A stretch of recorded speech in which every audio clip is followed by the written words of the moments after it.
Okay, nenza banafa batulaba mubale kugoberera omukutu guno bwe tuvaayo okulambula ebintu emu eby'ensonga.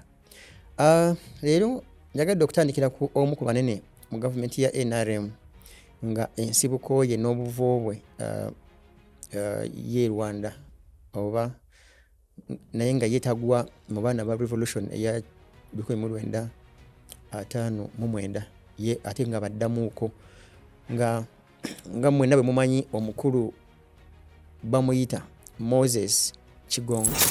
Moses Kigongo nonno teriyo muntu ayinza okuvayo n'agamba mbalina erinnya lye Oluganda lye lino, kubanga erinnya lya Musa ye Moses naye Musa y'Abasiraamu balikozesa mu Basiraamu.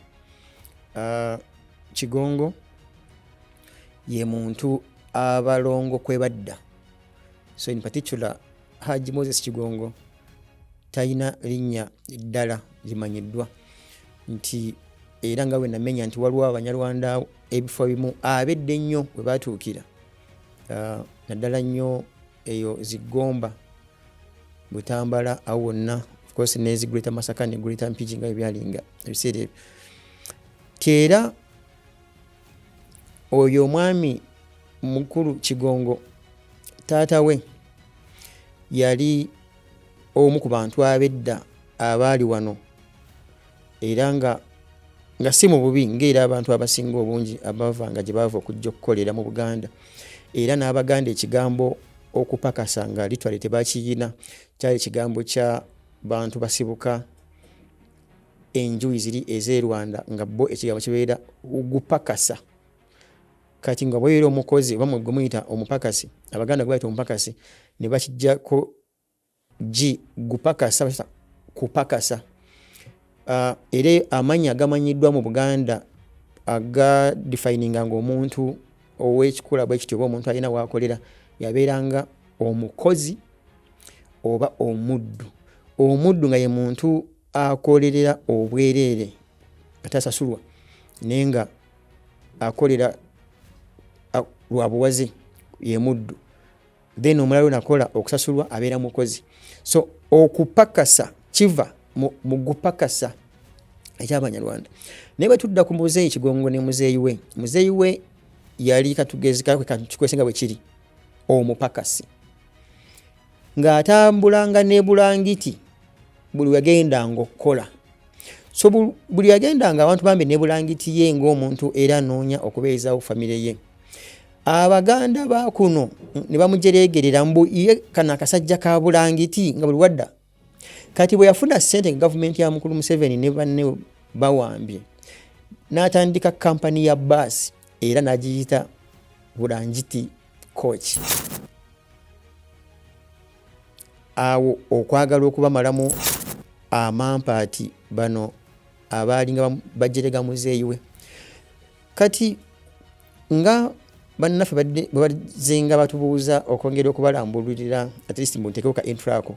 Ekinyusi kya ka episode kano mu dakiika zino ze tusigazza kyakulaga obusungu bwe bwakwata bano abaali wano mu 86 nga bwe tubudde nga tugamba ba product ba revolution ya 1959 ng'amanya nagabamenyera nti bwe bajja wano baafuna akalagaana kataali kawandiike nti bandiba bayambyeko mukulu Museveni okwamba wano ali bayambako mudda basobole okudda ewaabwe.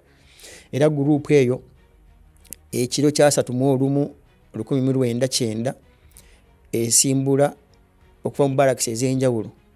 Era njagala okujjukiza bannansi nti Major General Gisa Frederick Rwigema yali State Minister owa Defense mu Uganda. So nawe ekityo bwe bakolamu obukuukulu bwabwe nga mulimu abavubuka bano enkwatangabo wammanga, mwalimu Dr. Bengana, mwalimu Bunyenyezi, mwalimu Karejeya, mwalimu bangi Kagame teyaliiwo kubanga ye bagenda okulumba e Rwanda nga Kagame ali mu America. Emboozi ya Kagame yo genda mu America, mukulu Museveni yasooka n'awa message ng'asindika Rwigema yabagenda mu course mu America. Rwigema n'agamba mbu yali akyalina byagala okukola, n'agamba ogwo mukisa kangwe Kagame kugenda mu America n'aleka Rwigema mu Uganda. Kumbe Rwigema ye mu mutima ne kiriki yaabwe y'ababunyenyezi Bingana Karejeya bangi baali babala nti nga lumu ogwe 1919 baagala okwatakinga kiwandiise okulumba Rwanda batandike ku mpenda eziba zaayo ewaabwe. Era yoga nti olw'okuba Rwigema yali minisita wa defense wano, bwe yawa order nga zitanki ezimu zaavanga e Masaka n'emmundu ebimu birole nga bitwala abasirikale ne bannansi mu Uganda baalowooza nti just amagye kirabika katugeze singa loole y'amagye yakusanga e Lwengo, abantu baasuubiranga mu kirabika ne loole eva Masaka naye egenda Mbalala Makenke. Era ezimu ezaavanga e Makenke nga zigenda paka Ntungamu baasuubiranga kirabika zigenda mu station oba awantu awamu Entungamu. Kumbe ye Rwigema n'abantu be baali bamaze okwekolamu omulimu nga bagenda kwatakinga gavumenti y'e Rwanda nga lumu ogwe 1919. So baava mu Uganda mu Kampala, Mbuya, Nakasongola Abanyarwanda abo ne beekuŋŋaanya ne batambula nga 31 ekiro lugenda okweranga lumu nga Rwigema amaze okuyingira akuyita Ntungamu ayingidde mu Kagitumba oba gye Mirama Hills n'amajege. Era bakozesa obwangu obw'amaanyi okubanga bakuba boda ne bayingira kilometers nga ziizo okuva mu Kagitumba. So nno side ya Uganda tugita Kakitumba, Abanyarwanda Kagitumba, ye nga ayingidde munda mu Rwanda. Ekyensaalwa ennyo musajja mukulu Rwigema kigambibwa, eyo nazo theories nja kujjanzibawo mu episode zaffe zinaddako zanjawulo, nti yali ayimiridde kasozi nga alina binocular mu maaso, mbu sniper wa amajege Rwanda ebiseera ebyo agali under Juvenal Habyarimana mbuli bamukuba essasi mu mutwe. Naye ate endala ffe theories endala ze tuyina nga nazo tuzinoonyerezaako nnyo. Waliwo kiriki bafunamu obutakkanya nga bo bagamba babunyenyezi n'ebingana n'abalala, kubanga nga bwe nkugambye nti bingana yali Dokita Mulamba musawo, ninga bagamba tunaatuka tutya amaanyi ge tutandise nago mangi gatambula, tunaatuka tutya ekigali okuwamba gavumenti tukulemberwe drop out wa senior eyokuna.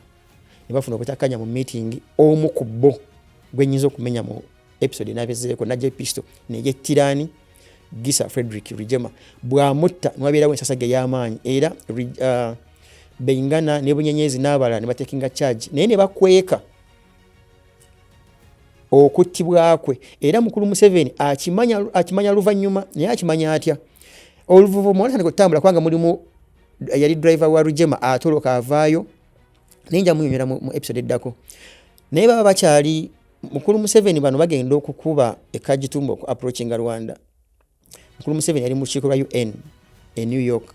Era mu nnamawulire wa BBC n'abuuza mukulu Museveni nti tuwulidde nti abaana bo yo boys baatakinze Rwanda okimanyiiko? Museveni ne yeegaana. Yabaffe kati wa episode enaddako tusandikiraawo.